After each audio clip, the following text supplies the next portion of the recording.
welcome to this program of the American Writers Festival. Our next program highlights an often overlooked type of writing game narratives. In the American Writers Museum's forthcoming exhibit, Level Up, Writers and Gamers, we spotlight the way writers influence game development and how those games affect our history, culture, and daily lives. The exhibit opens this Friday at 180 North Michigan Avenue. Here to discuss crafting games and representation in gaming communities are an outstanding group of writers and gamers. First, we have Derek Taylor Adico, who's a science fiction author, essayist, and photographer. He won the Excellence in Playwriting Award from the Dramatists Guild of America. Keisha Howard is best known as the creator of Sugar Gamers and the world's longest-running gaming and tech community geared toward inclusivity. Keith AMMANN is the award-winning author of several books of advice for D&D plays, including most recently, How to Defend Your Lair, and has written the blog Monsters Know What They're Doing since 2016. Samantha Ortiz is a writer and narrative designer at Bad Robot Games. This panel discussion is moderated by Dr. Carly KOCUREK, a cultural historian specializing in the study of new media technologies and video gaming. Welcome, you all. Thanks for having us. So, for the panel, I just wanted to start with kind of a broad question because, as Sonal said, this is an area of writing that I think is often overlooked or that people don't think about, right?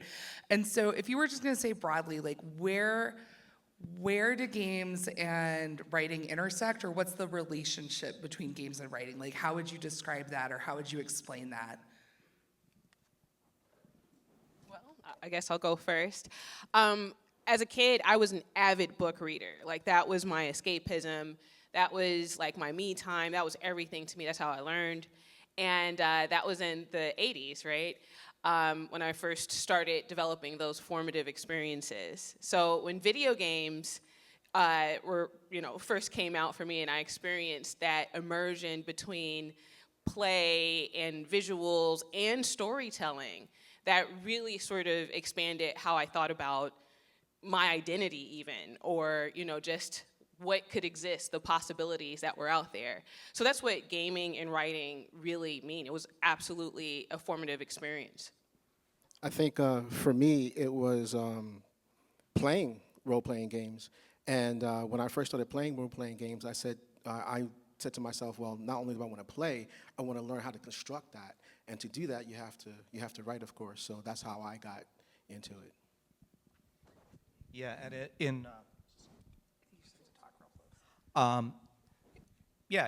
in role-playing gaming, I mean, I think everyone who gets into that hobby gets into it because they want to be the authors of their own stories. They want to create characters and tell the stories of those characters. They want to create settings and environments and worlds if they're the game masters, and they want to populate that with people and creatures which have their own stories that the player characters will interact with. And so it's all storytelling, top to bottom.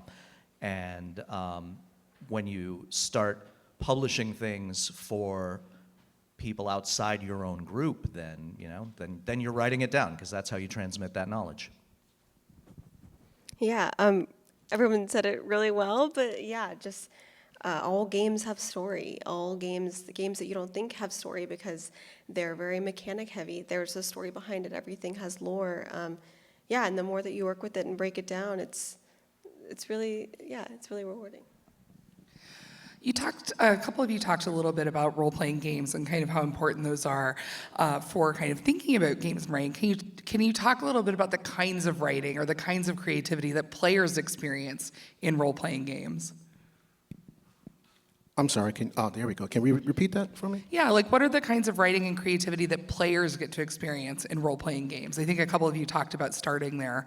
Well, yeah, I think for players, what they get to experience is they get to experience their own narrative if you allow them. I think the mistake sometimes that we as writers make is that we just want to write our story and make it so close-ended that we don't allow the player to contribute. And that's huge because the player has to contribute. If they don't contribute, they don't have fun. So by allowing the player to contribute and create their own narrative, then they get to continue the story. All we're doing is passing it to them. We're passing the narrative baton to them. And in doing so, then they get to finish writing the story to its completion. The term of art is player agency. Exactly. So the player has to feel like they are an active participant in the story and not just playing a bit part in the game master's narrative. But one thing Derek didn't mention is also the element of writing backstory, deciding where your player character came from and what put them on the path that they are on at the start of your RPG campaign. And some players get very deeply into that. Even though, the exercise of role-playing gaming is primarily about the story that you are all writing together. A lot of players just really are very motivated to tell the entire story of how their character came to that point, and that informs the choices that they make going forward. Something that I think is pretty distinct so when we think about novels, right, they're written by like a person usually. But if you think about games, or even if you think about television or film, these are often written in teams. So you're talking about a much more collaborative kind of approach to writing. Can you talk a little bit, and this might be a good Samantha question, how does collaboration play into how games get written? How do teams build and work together? Yeah, that's a really great question. I've had experience in indie game development, and now in like a AA studio, we have I think over 60 people now, which is much bigger than I've ever worked with before. And yeah, working in a team, we have writers. I've been a writer, but I'm currently a narrative designer, so I collaborate with the writers, and we figure out, okay, this is a story we want to tell, but this is the game we're going to make. These are the mechanics that we're going to have. And with these game design aspects, how do we make those, how do we blend them together?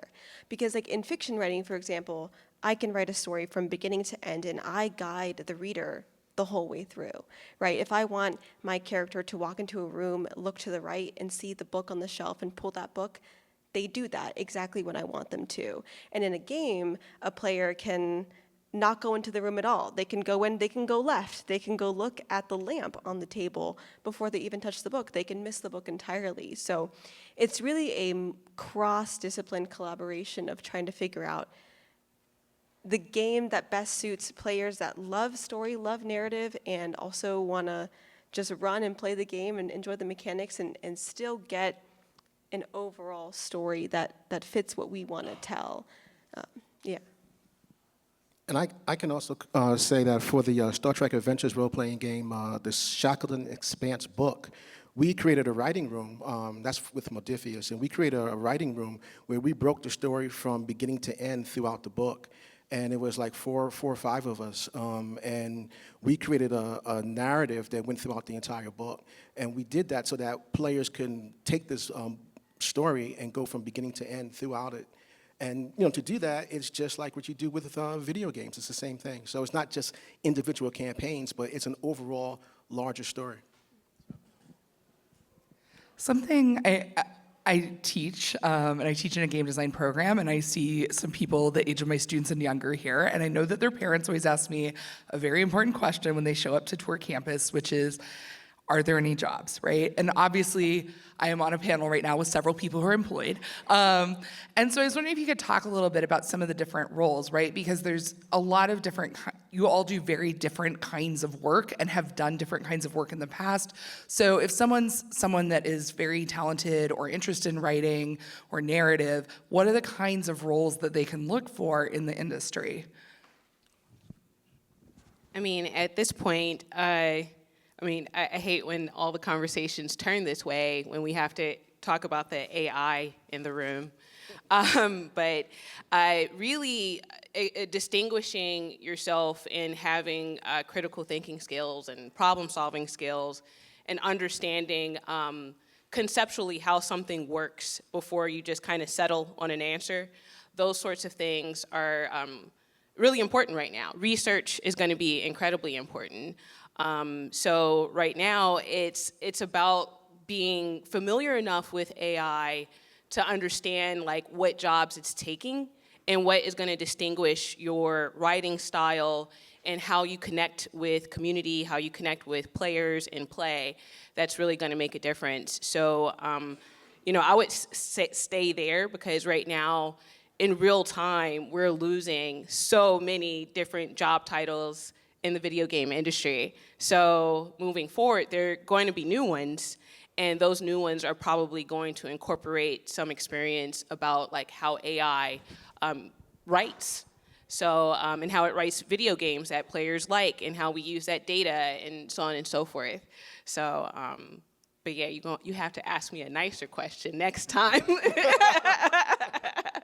I'm full freelance right now, so I can't really talk about the state of different workplaces, but back in the day, I worked as a copy editor, and something Keisha said reminded me of what I consider to be one of the most important skills you can have as a copy editor. And it is not to know every rule about everything. It's to have that little alarm that goes off in your head that tells you, I don't know what the rule is here. I need to look this up in the resources that I have available to me and check. And that is one thing that AI doesn't have, and that is one thing that anyone working with AI is going to need to have. You gotta have that alarm in your head that tells you when something doesn't ring true. Absolutely. And to amend that, AI tries to have style, but it really doesn't have an individual style. It plagiarizes. Let's just be honest. That's what it does. It plagiarizes. So I would say cultivate and be confident in your individual style, because no matter what, it really cannot emulate that. It cannot copy that. And your individual style is what will get you hired. Voice. Your voice. You gotta have voice. Absolutely. Yeah, absolutely. And also something that's really important is that some people think that, oh, I love writing, I want to be in games as a writer, but there's so many different ways that you can be involved in story, in narrative, and follow multiple passions. For example, one of my coworkers is a narrative designer with me, and she has an art degree. She has experience with animation, so she works very closely as a narrative designer with our animation team. And it's really like interesting that she has that connection and that collaboration.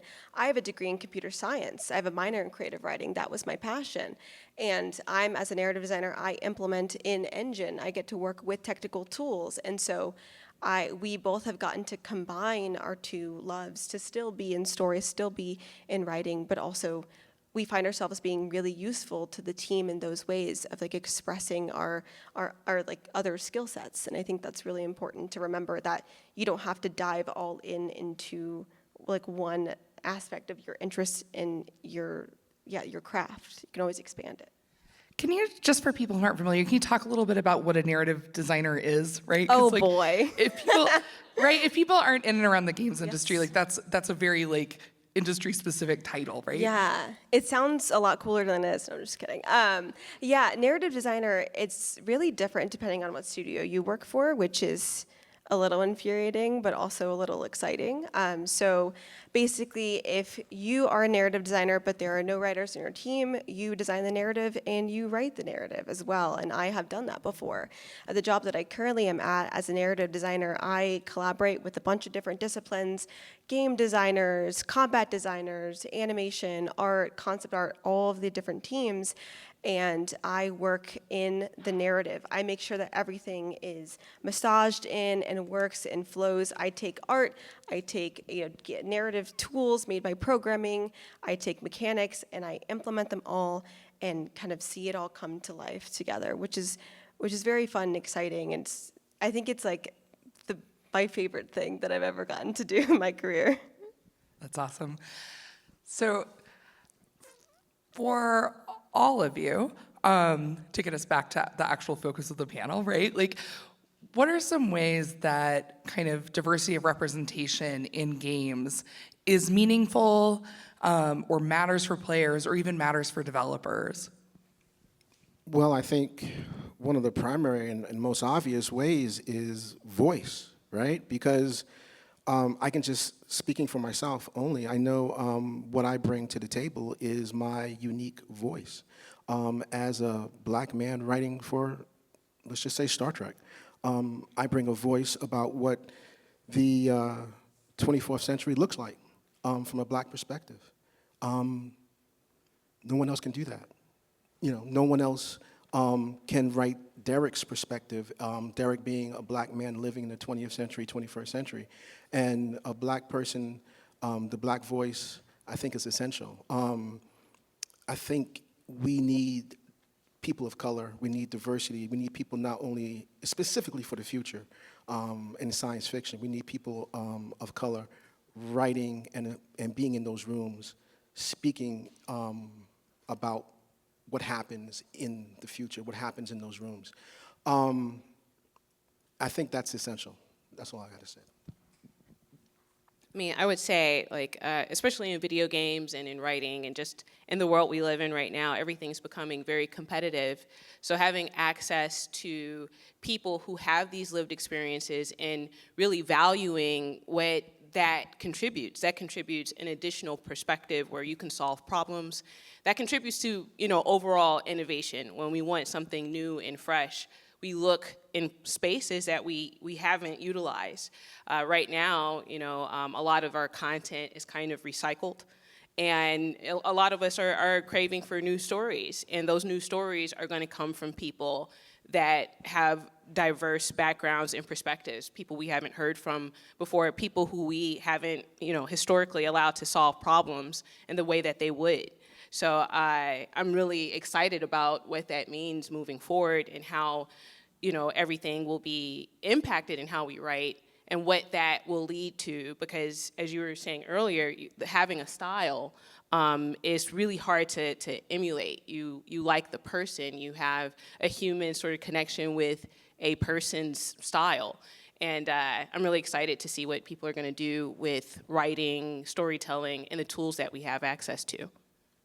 Yeah, absolutely. And also, I mean, I won't call out any names of particular games that have come out recently, but we've seen the reception of games that come out telling stories where the writers who told the stories weren't, or the writers, the stories that they're about, they're not in the room. You know, we've seen that. Stories from marginalized people that are just told by, you know, white writers that don't have those lived experiences. And it's just a necessity. A writer's room is a necessity, a diverse writer's room. Having sensitivity readers is also something that's really important, bringing them in every step of the way, consultants every step of the way. And I think that more and more developers are realizing that, yeah, these stories are needed, that they're missed, they're desired. And to add on to that, at least with, you know, our current media and our current video games today, we have a lot of representation, but to add, you know, to your point, it's like those people who are represented are not in the room making decisions. So they're just like, we need representation. And that's only one part of, you know, this challenge. It's not just visually being represented, but really having your identity, your lived experience seen in some way from the community that you're in. So, and that's all very important. So if we don't have it from top down, from creator to, I guess, consumer, I hate the word consumer, but from creator to consumer, if we don't have that through line of everyone is here, everyone is welcome, everyone is, you know, can be a creator, is just really important right now. So. And just from a storytelling perspective, you, when you have diversity in those rooms, you tell a better story and you avoid stereotype, right? I can tell you, going back to that little alarm I was talking about, if you have a room full of people who are my age and look like me, they might not have that little alarm that people who look like my co-panelists and are their age do have. And if you don't have that alarm in the room going off when it needs to be going off, you can subject yourself to a lot of embarrassment. Yeah, nobody wants to be wrong in public, right? Just, this is actually a tiny thing, but I've worked with and used sensitivity readers on projects, but I know it's something that not everyone's familiar with. Can you talk a little bit about what the role of a sensitivity reader is, what they do for projects, and for folks in here that are writers or game designers, why you might want to hire a sensitivity reader? Well, say you want to write a game and you want to make it, you know, multicultural, universally, compelling. You want to reach all the audiences, right? So you make your main character a woman or a person of color or a person from, a different, just a different background. But you are not that person. Do you have any friends that person? Do you know that person? And if you don't, you look out into the world and you're into the community of people who are in game design, who are in the communities that you're talking about, and you hire someone that is able to speak on that. And so then they can look at a narrative and be like, this is not accurate or representative of who you're trying to portray this character to be. And if you go forward like this, you're going to hurt people. And that's what a sensitivity reader does. Yeah, it's really well said. And also something to keep in mind is that the sensitivity readers, there's also consultants. And a good difference between those is that, let's say you want to have that diverse character, but you don't even know where to start. Visually, you don't know about the background, you don't know like where you want to go, you just know that you want this person from this particular background to have this role in your game. You could bring on a consultant, someone from that background, very similar to a sensitivity reader. They could also be, and usually are also, sensitivity readers, and they come in and they help shape that from the ground up. So it's great because you have all these resources every step of the way, and honestly, there's really no excuse not to have someone there to help you craft that diverse story. I mean, and even if you're just starting out, like one of the first games that we self-published, Axon Punk, was two white Texan Canadians and brothers, and they were just like, we want to make a hip-hop cyberpunk game. And I'm just like, okay, could you help us? And they really were, open to the feedback. There was a lot of things that they wanted to pay homage to, which was really, really, awesome to see. But there was a lot of things that were like either, they needed more dimension. They needed more like, actually being in the community. And part of how that happened was him like being able to do community events where he was able to play test his game, talk about his narrative, and talk to people about how they might fit into his story themselves from their own perspective. And it was a really, really amazing sort of way to like do this kind of work, be in community, and really like sort of deep dive into like what DEI is all about outside of your own identity even. So it was a really interesting experience, and the game was, awesome. We won the Kickstarter, all the good stuff. So, and we used a lot of those insights into our next game. We use a lot of those insights when we're doing consulting with other companies. So yeah, it's something that I'm doing regularly. And it's important just to have those people in your lives anyway. You should have a diverse friendship group. And, maybe you've been working really hard and keeping your head down. But like in storytelling, everyone has a band of adventurers that are all different and diverse. So how do you get different and diverse adventurer friends? You have to kind of go out into the world and be in those spaces and talk to those people. That's great. Like, and I think it's nice kind of to start thinking about, right, what does it mean to have a diverse writer's room? But then also, even if you have that diverse room, there's no way you're going to have a writer's room that has every single kind of possible person in it, right? Like, there are so many dimensions of diversity. There's so many different kinds of people, and that's rich and amazing. But it also means, like, I don't think anyone's going to be, like, the expert on everyone, right? Something a couple of you have talked about, and I know a couple of you have really extensive experience with, is tabletop games, right? And so often when people think about games, they jump to video games because of the era we live in or whatever. But tabletop games have a really rich history and are really important for shaping designers. So you've got like designers like Richard Garriott, who did Ultima, or Brenda Laurel, who worked on the Wizardry series and has won Game Designer of the Year and stuff, really actually start out as tabletop players and DMs, and that's how they learn to design. So can you talk a little bit about what tabletop games do for players, or how they kind of help cultivate players into developers? Oh wow, that's a great question. I think tabletop starts people off. You know, I don't know. It depends on the age, I guess. It depends on the culture. But I think tabletop is something that has never died. It may have started maybe, I guess, 70s, right? But I think tabletop is maybe having a resurgence, especially with the 2D20 system. But I think what tabletop does is that it allows people, especially now, an alternative to video games. And it's very expansive. It's also theater of the mind. Right? So you have something that you have as an alternative to video games. You can create as vast as your imagination. And you can just do whatever. You can do whatever you want within the realm of the whatever game rules and game sets. And it allows the players, it allows people to come together and sit around a table as opposed to being interfaced one-on-one in front of a screen.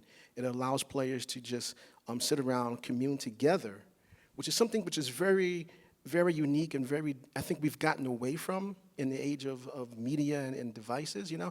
It allows people to commune together and play together and contribute their imagination together in a realm and in a campaign or whatever they're playing. And I think that's unique. You know, I don't think that will ever die. I don't think that will ever go away. It doesn't matter the system. It doesn't matter, you know, what game you're playing. Just the idea of that is immortal in many ways. Yeah, I wouldn't have known how to answer this question until I started listening to Derek. But what you said made me think of two things. The first is tabletop games give you permission. Oh yeah. They give you permission to take center stage even for a moment and tell a story. They give you permission to be creative and express your own ideas in a way that, you know, maybe playing Hades doesn't. Hades is an amazing game, but it's not going to provide a space in which somebody is going to tell a story of their own. At most, it will give them a space in which to tell their version of this story. So it gives you that permission to put your own stories out into the world. And then also, you know, even for young people who are creative and want to tell their own stories, it's often a very solitary activity, writing in a journal, which you may never even share with anybody. But in a tabletop game, you are doing it in a social space. Right. It's a shared activity. You have an audience for everything that you are saying. And you're getting validation from that, and that's really important. And you know what, you're right, because with video games, the story's being told to you, and in tabletops, you're telling stories to each other. And now video games are blending, and both worlds are kind of colliding in an interesting way. You know, this is what kids are doing with Roblox. This is, you know, one of the games that I was working on was basically taking all that format of collaborative storytelling, putting you online with real human beings in real time and being able to conceptualize the world in real time. I was just going to say, what you're seeing up here right now is what tabletop games do. Exactly. Because we're all like having ideas activated by listening to one another. Yeah, I think a lot about kind of the element of improvisation you get out of tabletop games, which I think can feel really scary, but it's also exciting, right? And hopefully this panel is not scary for anyone sitting up here, but it does have an element of improvisation, right? So if somebody's never played a tabletop game, but they're interested in kind of the narrative potential. What are some games you might recommend starting with? Because everyone knows D&D, but D&D is huge and hard to get started in, I personally feel like. So are there other games you'd recommend, or are there particular ways into D&D that are maybe less intense? Like, Oh my God. it's recommend so your own personal. projects, I don't care. So, as a consumer, I can tell you what my gateway drugs were. First, it was just the tabletop, the game books like Lone Wolf, where you just read a book and you're this character and you get to make decisions and you roll a dice. And you're just playing this by yourself, but I usually read it to people and make them play it and make them make the decisions in real time. And that was a lot of fun. I did that with my older brother, and I realized what a bonding experience it is to just have this theater of the mind out loud. Because as adults, it's, I don't know, almost shameful to act for each other. And now during this game, you do have permission to be a different character, and it's socially acceptable because everybody else is this different character. So the solo books like Lone Wolf and Choose Your Own Adventure were really interesting things that I did with another person, even though it was a singular a game, and my brother had all these voices. It was just a very interesting experience that when D&D came out, it was just all right, we got to incorporate my other brothers, and it really brought out a really interesting dynamic amongst us all. You learn so much being in these spaces with other human beings as they have theater of the mind together. It's a kind of an intimate experience, a bonding experience, a friendship building experience, and that's how I got into it. And because of that fact, I think that the game is less important than the people. I actually The agree. right game to start with is whatever a group of people that you like and feel safe with are playing. I will say, though, however, because I write for it, is that a lot of people are enjoying Star Trek Adventures, but what we find interesting is that there are people that have never watched Star Trek, and they're enjoying the books. And so because they're starting to enjoy the books and they're reading the books of Star Trek Adventures, then they're actually starting to watch the show. And it's a very, the Star Trek Adventures game is one that encourages cooperation, and it has adventures that you can there's no real heavy rule sets. It's just cooperative play, and people are liking that, and they're sticking with it, and I think that has them then watching the show. So you might want to check that out. Yeah, and I'm like you, D&D is very scary to me. I've never been able, I think I did a Monster of the Week, one thing. But anyway, but I have a lot of friends who are really into it. And I had a friend who, she showed me this one shot. It's one shot is something that can be played in one session. It's short, it's easy, and it was called A Quiet Year. And it was really beautiful.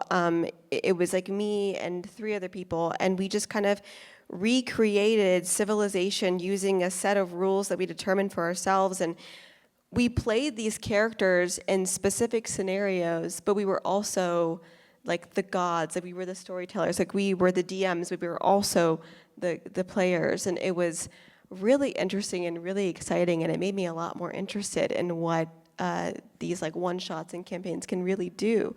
But that's something that I would recommend for anyone who finds D&D to be really vast and large is try one-shots. They're really fun. I was just saying, start small. Don't try and grab onto something huge. Just start small.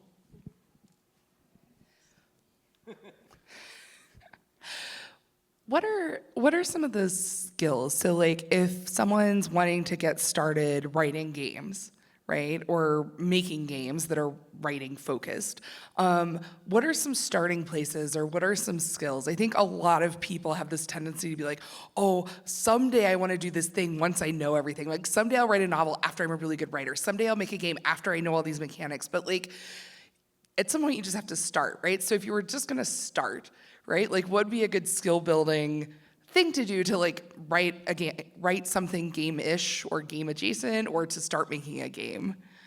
Yeah, well, I always say my go-to is Twine for writers. Twine is this really basic tool that's very easy to use, uses HTML, and you can kind of do like branching storytelling. And when I first got started, like I said, I was a major in computer science, minor in creative writing, so I wrote fiction, right? But when I wanted to try to get into branching storytelling, I was really lost, right? I had no idea what to do. So I started joining game jams. I was very lucky to be involved in an incubator led by this company called CodeCoven. But afterwards, just joining game jams, taking a theme, taking a prompt, and just writing a story from it. And when I encounter a scenario where the player makes a choice, give them another choice, and I enter the story and then start branching from there. And then I always say, you just gotta publish something bad. Like, you just have to make it, put it out in the world. You don't love it, it's missing some perfections that you don't know how to get to right now, and that's fine. You just gotta put it out there. Because I look at the games that I published 4 or 5 years ago, and I'm like, oh, like cringe. Like, the writing is not where I would write it right now, but that's okay. I also look at it really lovingly, like, wow, look at what I was able to create way back when, and look what I'm able to create now. So you just got to do it. I have to say, like, the skill that really helps people is understanding research. Because if we're going to go after it, I suggest going after it with a little fire in your heart, a little competitiveness, and really know what you're up against. Like, research other writers who've done it well, appreciate the craft, appreciate the work in the space to craft these worlds for people that players will enjoy. I find that a lot of people, when they go down that route, they can really start distinguishing their own writing style, and not only put out something bad, but keep doing it over and over and over again. Because if you are a gamer, you are or should be like expecting to lose until you're good.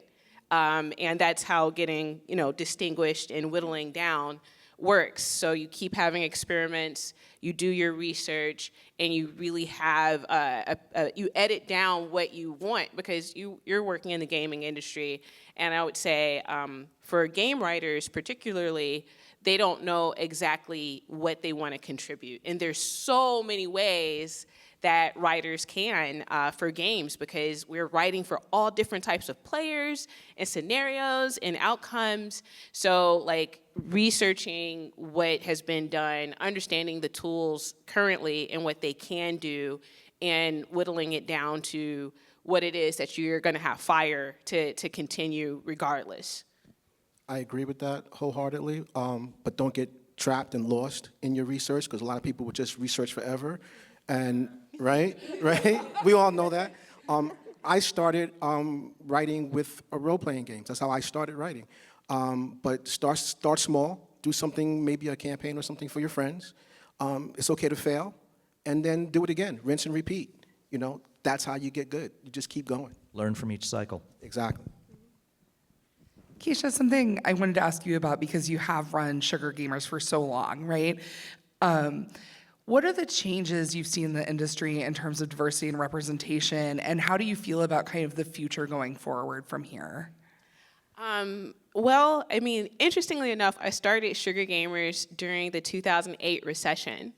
And now we're here, and like the world is changing a bit, and there's been a ton of layoffs and a ton of junior talent, a ton of diverse talent that's out there. They're ready. They're, ready to go. And I think that this is going to be a really exciting time to solve problems and create new stories in spite of what's going on, because there's just much talent available with needing something to contribute as artists, as creatives, and really getting back down to what community is.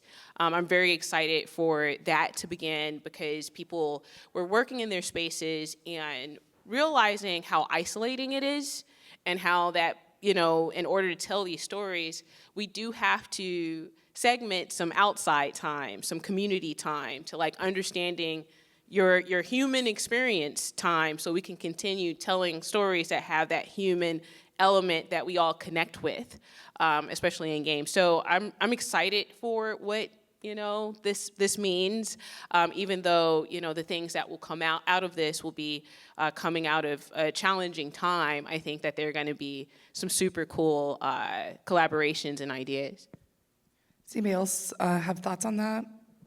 I mean, I agree. I think we're already seeing it. Some really amazing games coming from the indie spaces that they're making their own stories. They're making their own games, telling their own stories, and I think we're going to see some really interesting games with funky mechanics that will come up in the future. And a lot of people are also going in the route of forming their own studios, but forming their own studios, making sure not to repeat the same mistakes that the previous studios made that led to the layoffs and led to those unfortunate closures of studios as well. So I think it's exciting. It's really exciting, and I can feel the fire in the industry right now. Like I had a lot of friends who went to GDC, which is a game developers conference in California, and they said like it's palpable. Like the energy is palpable. I was there in the courtyard where the people were screaming. So yeah, it was a really intense time because we have such a cognitive dissonance right now within our collective game development community because in real time we're having to deal with these adult things that are happening, these challenges that affect our everyday lives and comforts. And then this love that we have for this industry. Like most of the people that I know that are in game development truly come from game development from a very pure space, from that space of play, informative experience. Like when I was a kid, this made me feel good. I want to make games that other people will enjoy playing and have this experience as well. That's how most people get in the industry. So we have this like, wow, this industry is not loving us back. Like this, we're working in a space that we want to love, though. We all got into this space thinking that it would be such a dream to work in games, like to write games, like that's a dream job. And now we're kind of forced to face the reality of what it takes to like really make that the ethical dream job we want it to be. I'm working on a tabletop now that I can't speak about, but it's blowing me away. I was like, oh, wow, I never thought that rule sets could be done this way. I never thought that the ideas could be done this way. And I was like, oh, wow, that's really cool. So you're absolutely right. I love secret projects. They always sound more exciting than other projects. NDAs. Right? It's like, whatever it is, it must be amazing because it's secret. Something I'm interested in, because we actually, just before the panel, we're realizing we all live in Chicago. And I think when people think about places that lots of games get made, they don't think of Chicago first. Probably, right? But there's a lot of interesting stuff happening in Chicago. Can you talk a little bit about game development in Chicago? I definitely can. I've been like in gaming since Midway Games. 2007, John Woo's Stranglehold is what I play tested on. I kind of remember Chicago during Midway era, like when Midway game, Mortal Kombat, the arcade era, and like what that meant for me, because we had arcades in the city, and I'm just old enough to remember good arcades. But anyways, Chicago's game community is ready. Like we have so many great schools that have like game development programs, but the problem is our industry isn't here. So it's just time to like make one, because even the game studios in Chicago like do a lot of their work remotely, and their teams are all over, and they promote heavily and not necessarily regionally. They promote like on the coastal cities. Like, so we'll see their games at GDC. So we associate games coming from the West Coast and not Chicago. We're always having to be imported, in. So I'm hoping that with the robust game community that actually is here and just needs to be consolidated, and we need to just like create our industry locally. I'm excited that we're starting to begin those steps. So just having seen this community over the last 15 years, so many more game developers are existing, so many more hungry writers, so many more new stories and new perspectives here, right, locally.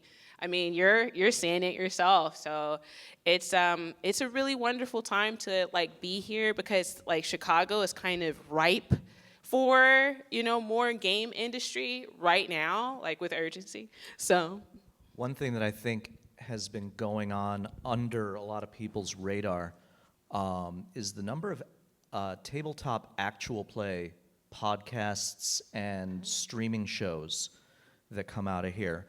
I'm thinking of James D'Amato's One Shot Podcast Network, which was recently handed off to Dylan Apelian. I'm thinking of Rivals of Waterdeep, which was recorded here.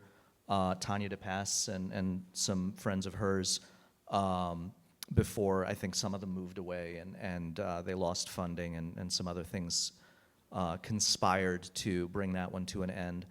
But there's quite a bit of that going on. It's the DIY thing, you know. People who can marshal the resources to do things for themselves are doing it. There's just not a lot of there's not a lot of big publishing going on at the moment that I'm aware of. Samantha, do you have any thoughts on that, since I know you're relatively new here? Yeah, I moved here in 2022, so I'm starting to learn more about the games community. Kind of, a lot of it got knocked down in like the indie spaces when COVID first hit. It shut down a lot of really great groups, but I'm starting to see the resurgence of those groups. They're coming back around. There's like Indie City. There's like a Discord for like indie game developers in Chicago, and they have meetups, and you can co-work with them. And it's no longer isolated and as alone as it maybe felt a couple years ago. And I work remotely. My studio is all across the world, and so, you know, when I was looking for a place to live, I chose Chicago because I have a lot of wonderful friends here, but also the games community. I think when we first moved, there was like a meetup in the park for game developers, and it was so exciting. It was like 20 people or something, but yeah, and so we're starting to see more of it. I think it's coming back, definitely. There are smaller studios here, but yeah, we're starting to form a really solid ground again. Like, I think we were knocked a little bit, because I hear the stories from like the earlier years of how really lively it was getting and how like passionate it really was. And the passion's still there. It just went underground, but now it's coming back, and yeah, it's exciting. I'm still learning about it. Like, I'm learning about all these meetups, and I'm like, oh, is that happening tonight? Okay, yeah, like I'll go to that. So yeah. Well, like, I got our 5-minute warning, so we're at our last question. So I just wanted to ask, like, as we're closing, like, what is something about games and writing and like emerging projects that you're excited about right now? So maybe we can leave everyone with some stuff to be stoked about. Well, I'm just excited about, well, first of all, I'm a transplant from New York, so I just got here also in 2022. So I'm excited to, I guess, learn more about the gaming community here, the gaming and writing community here. And I'm more of a speculative fiction, more than tabletop. I dabble, you know, I try and do cross-genre. So I'm really excited to get my feet wet, I guess I could say, and just do more work in that field, and to see what it is like to do it here in Chicago. For me, that's what I'm interested in. So there's a particular newly released game that I'm kind of excited about. It's based on a role-playing game that's sort of like a Greek myth engine called Aegon. It's like the idea is you're this old Greek hero doing Greek hero things, and a guy named Tim Denis took it and said, what if this system, but a combination of like Survivor and Squid Game and Lost, and it was all super corporate, and he calls it Deathmatch Island, and it's amazing. And one of the really interesting things about the storytelling in this game is that so much of it is done through this voice, which is a very, very kind of satirical corporate speak voice, and also the graphic design is pulling huge weight in how the game communicates what it's all about. I have that. I'm really excited to play it. I think it's just a really ingenious combination of mechanics and concept. Yeah, oh my God, like putting me on the spot, I'm trying to think about like what, I'm kind of in the same boat where I'm really excited to learn more about the Chicago gaming community and all the new games that are coming from it. And there are just some really, really cool people making really, really unique things with unique mechanics. Like I had a friend who just had a gallery showing at Lil Street Art Center, and it was a phenomenal collaboration of games and physical hardware. And she had like bitsy games. They're like little pixel games that you could play from a soft controller. It was like a plushy controller where like it was I don't know how she did it. And there was like a pillow that like sensed where you touched it, and it told a story of breathing in and out, meditation. And there's just a lot of really cool blends of physical and virtual that are happening in the space right now, and in Chicago too. So keep your eye out for those. Like it's a blend, because games are art, right? So there's a lot of blends of that happening around here. So yeah. I was going to say, one of the authors that is actually in the American Writers Museum now, Michael Pondsmith, he created the game Cyberpunk as a tabletop. And after Cyberpunk 2077, the video game came out, it had to dry off a little bit. It had a lot of problems, so I didn't play it until 2 years after. And reluctantly, I gotta say, that's been like the best game I've played to date so far. And I'm looking forward to their sequel. The reason why this game is so important is because I think it really simulates what it's like to live in an urban city, complete with personalities, fashion, architecture. Like the simulation is really, really close, but it's still a one-player game, so you're not being bombarded with what it means to be online. So the storytelling has to be done in real time, and the storytelling in that game, the art in the game, the everything is really worth checking out if you're a video gamer. So I'm excited that the American Writers Museum is celebrating, because that also takes it from the tabletop medium to what it means to have that same sort of narrative in an expansive AAA video game. Thank you so much. So thank you to our panelists. Thank you, American Writers Museum. And thank you all for coming out today. I hope you enjoy the rest of the festival.